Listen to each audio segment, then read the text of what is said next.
le ciel de Champagne, à Reims, un hommage de pierre à l'héroïsme des tirailleurs africains pendant la Grande Guerre. Quand on passe devant, on ne sait pas ce que c'est. Donc moi j'aimerais qu'un jour, lorsque les enfants passent, ils puissent dire « Papa, maman, c'est quoi ce monument ?» qu'on puisse en parler. En 1918, les tirailleurs africains défendent la ville de Reims contre les Allemands. En leur honneur, un monument de bronze et de granit, identique à celui de Bamako, est érigé. Détruit par les nazis en 1940, il ne sera jamais reconstruit. Un mémorial plus simple le remplace en 1958. Les Allemands ont enlevé ce monument à la fois pour récupérer le bronze, mais surtout parce qu'il avait une valeur symbolique, que les Allemands donc avaient été battus en 1918 par des Noirs et ils ne pouvaient pas le supporter. Si on en parle sans le voir, on ne peut pas comprendre. C'était un monstre pour moi, ce monument. Vraiment, il était énorme. Entre les tombes des cimetières militaires, Cheikh Sakho, un Sénégalais de Reims, se bat pour que redevienne visible par tous le souvenir des héros de la Force Noire. De 1940 à 1958, plus rien ne rappelait aux habitants de Reims le sacrifice des soldats d'Afrique, rien que quelques stèles parmi les croix blanches des nécropoles. Un trou dans la mémoire collective furtivement comblé à l'heure de la décolonisation par un mémorial sans visage, plus conforme aux conditions psychologiques de l'époque, selon le mot d'un général français. Détruire ce monument que je ne saurais voir, parce que pour eux c'était quand même la honte suprême d'avoir été battu en 18 par ces sous-hommes. Il ne faut pas l'oublier. Et je pense que dans la mémoire nationale, il serait bon aussi de tenir compte de ce fait-là. Deux anniversaires, les 150 ans des tirailleurs africains, les 90 ans de l'armistice de 1918, offrent aujourd'hui deux occasions de rendre à la ville de Reims son monument aux Noirs. Le moule existe toujours, il est à Fréjus, au musée des troupes de marine. Manque encore l'argent du projet pour que les âmes errantes de la Force Noire retrouvent enfin le chemin de la mémoire collective des habitants de Reims.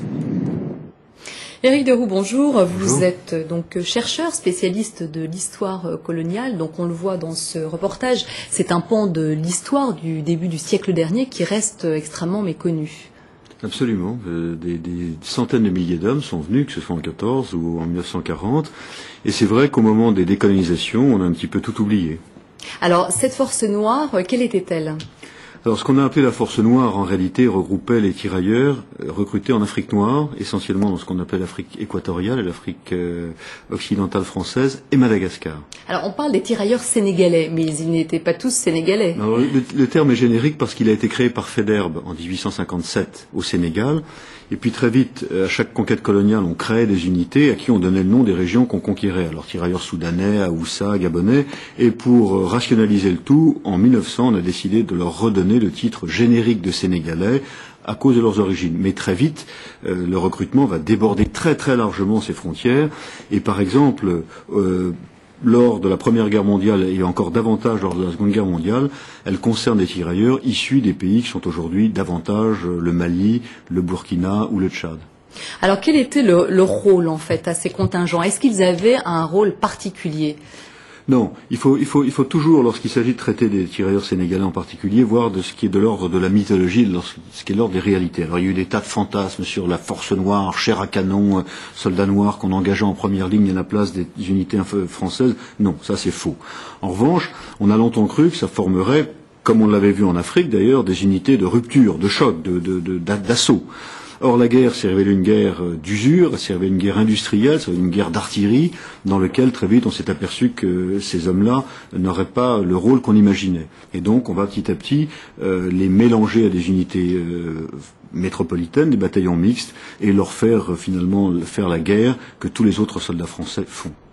Alors, que sont-ils devenus une fois rentrés au pays ? Alors, une fois rentrés au pays, il y a eu environ donc 130 000 hommes qui sont venus d'Afrique noire combattre non seulement en France, mais il ne faut pas oublier qu'il y avait un théâtre d'opération dont on ne parle jamais, qui était très dur pour eux, qui était le front d'Orient, la Macédoine, les Balkans. C'était très dur. Évidemment, on a fait des tas de promesses aux tirailleurs parce que le recrutement tarissait. Il y a eu des révoltes au Burkina Faso, donc ce qu'on appelait à l'époque la boucle de la Volta.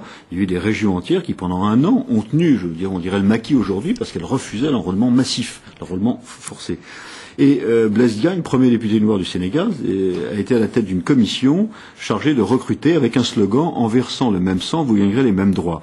Alors le gouvernement avait fait pas mal de promesses, en partie les promesses d'égalité sur le plan de la citoyenneté. Faut pas oublier que les habitants de l'Empire étaient sujets français, non pas citoyens français, donc un statut de droit totalement différent. Et il est clair qu'un certain nombre de ces promesses n'ont pas été tenues. Et ça a suscité, même si on a respecté, bien sûr, on a versé les pensions, on a versé les retraites, on a offert un certain nombre de petits métiers, ces petits métiers d'administration coloniale aux anciens combattants, mais c'est vrai que l'essentiel des promesses n'a pas été tenu, et je pense, et les historiens pensent, que ça a été un des creusets dans lequel a commencé à se forger une réflexion africaine vers l'émancipation. Alors, il y a une réflexion plus générale aussi autour de cette période, c'est-à-dire que du statut de héros, ils sont passés au statut de victime, tous ces anciens combattants. Oui, parce que on les a héroïsés à outrance, évidemment. Je dirais quelque part que l'héroïsation est moins compliquée à faire que l'égalité, est moins compliquée à offrir que l'égalité. Donc c'est vrai qu'on a rendu hommage à tous ces hommes. On l'a vu, on leur a créé un monument à l'Armée Noire. Il y a eu d'autres encore. Pour les Maghrébins, on a créé la mosquée de Paris, qui est quand même créée en 1926, pour rendre hommage aux tirailleurs musulmans morts pour la France.